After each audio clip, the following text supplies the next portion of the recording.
Yo, what's up everyone? Welcome back to the channel.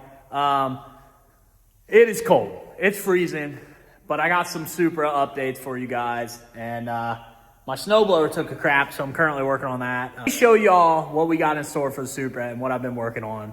I failed to record a good bit of the teardown. It's on my TikTok if you guys want to follow me on there. And I'm going to start posting on my Instagram all my TikTok clips for those that don't have TikTok but want to follow the build.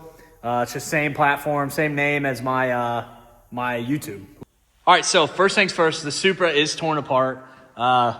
Straight up, I've been meddling away at this this car on the off season. So I started literally, I don't know, probably 3 weeks ago. I got the rear subframe dropped, and I was spending time cleaning it up.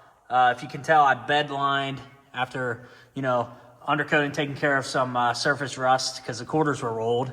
But I took care of it and bed lined it, and it looks super good. It came out great.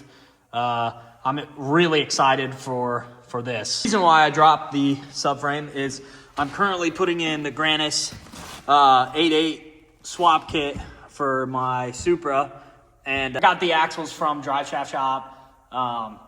And I figured, you know, while I'm doing this, I'm just going to refresh the whole back half of the car because it needed it. The bushings and everything were blown out of my control arms. So I had to buy aftermarket control arms. I could have went with OEM, but at the price point, it just doesn't make sense.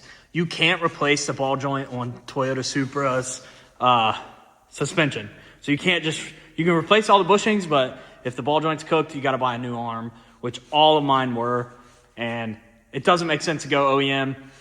The P2M stuff is crazy cool. If you follow any other Supra guys, a lot of the guys run these. Ryan Scott, for example, runs them, and I saw his install video, and honestly, it convinced me. And I talked with their customer support, and everything went super smooth. Great company. Got my buy for the rest of the time they're making these. I'm going to put these on the other Supra as well when I get to it. I've got some white line sway bars and their bushing kit, everything. So that's getting done. The hubs have been giving me a problem, but I've got the emergency brake rebuild kit. It just showed up today. I've been waiting for a lot of parts. I'm waiting on all new Toyota bolts. So it's just, it's the process of waiting. I'm going to put my old diff in my other car, I think. This is a 200 millimeter, but it's LSD. So I'm gonna probably put it in the other car. I mean, why not? The other car is gonna make like 600 and just be a cruiser. So I know this diff will hold a decent amount of that. And then when that breaks, I'll 8.8 swap the other car too. Got the subframe right here. This is the back subframe. I'm gonna get powdered. I was gonna run an SC300 one that I already have powder coated, but I can't because I read up on it, and the only way to do that is if you run all SC300 suspension in the back, and I didn't want to do all that. So I need to get my Super one powdered, then we can push on. I also got to get the hub out of this knuckle, which has been a pain, and the other one, the axle snout, is stuck in the hub. I got to work on that a little bit more. But here is what we're going with. I kept the powdered front from the SC because these are the exact same. So I'm going to swap these out because it's already powder coated. And I'm going to powder coat the back one black as well. So it's going to be cool. I'm going to powder the calipers, and I got some stainless steel brake lines I'm going to put on there. But all in all, it's going to be awesome. I'm going to buy some new coils because, you know, I sold my coils off this car because they were beat. And I sold them to a guy on TikTok. So new coils, new suspension.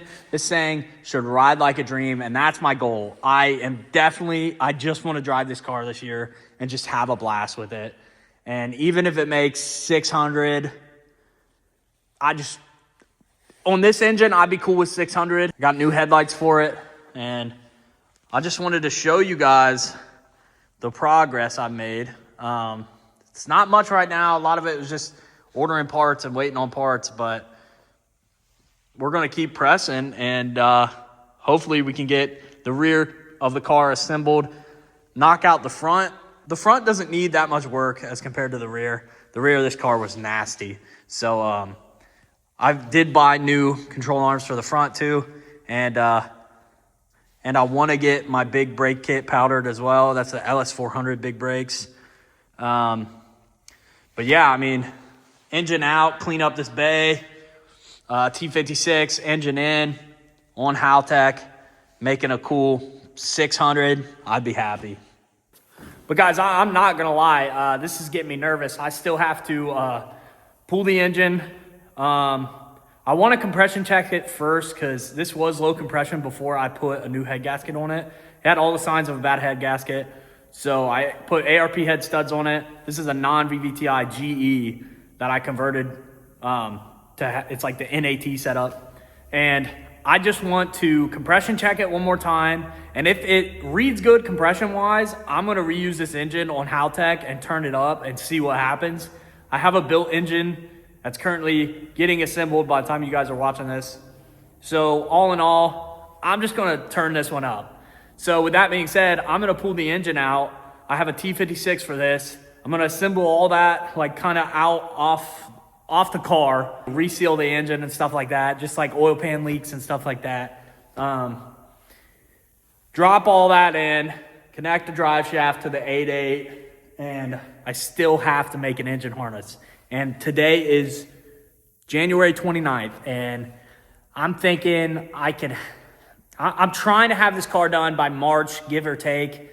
I just want to enjoy it this year, and I want to foolproof it and just have fun with the car, take it out whenever. I'm going to redo the AC lines because I'm sick of not having AC. It stopped working last year, and I just got to redo it all. So, yeah, so that's where I'm at. I'm kind of freaking. I'm running out of time. I just really want to enjoy this car this year, and that's the goal. I still have to do fuel, engine harness, T56 swap, and I might put an IC7 in this. I'm leaning toward it because I love the Supra dash, but something about an IC7 and a Supra is just nasty. It looks so good. Yeah. Sorry if I'm kind of rambling. I just had a cup of black freaking Dunkin' brew coffee, and it's got me going. I'm not going to lie. It's got me going. So I also have a set of TE37s in Super Spec that I'm super stoked to get on here. And I think the end goal is to get some welds for it. I just want to be able to change them back and forth. But yeah, that's kind of the update on the Supra. I've also got to figure out the GTE. I bought the Dodo racing adapter, so I got to clean up that, get it powdered. It's a lot of work, so I just wanted to come on here and make a video and just explain where I'm at with the car. And I hope you guys will follow along on the journey because we're going to start, once we get our parts in, should be about this week, roughly. We're going to start just knocking this out, so I'll have a lot more content making this stuff happen. So what more do you need? You guys should subscribe.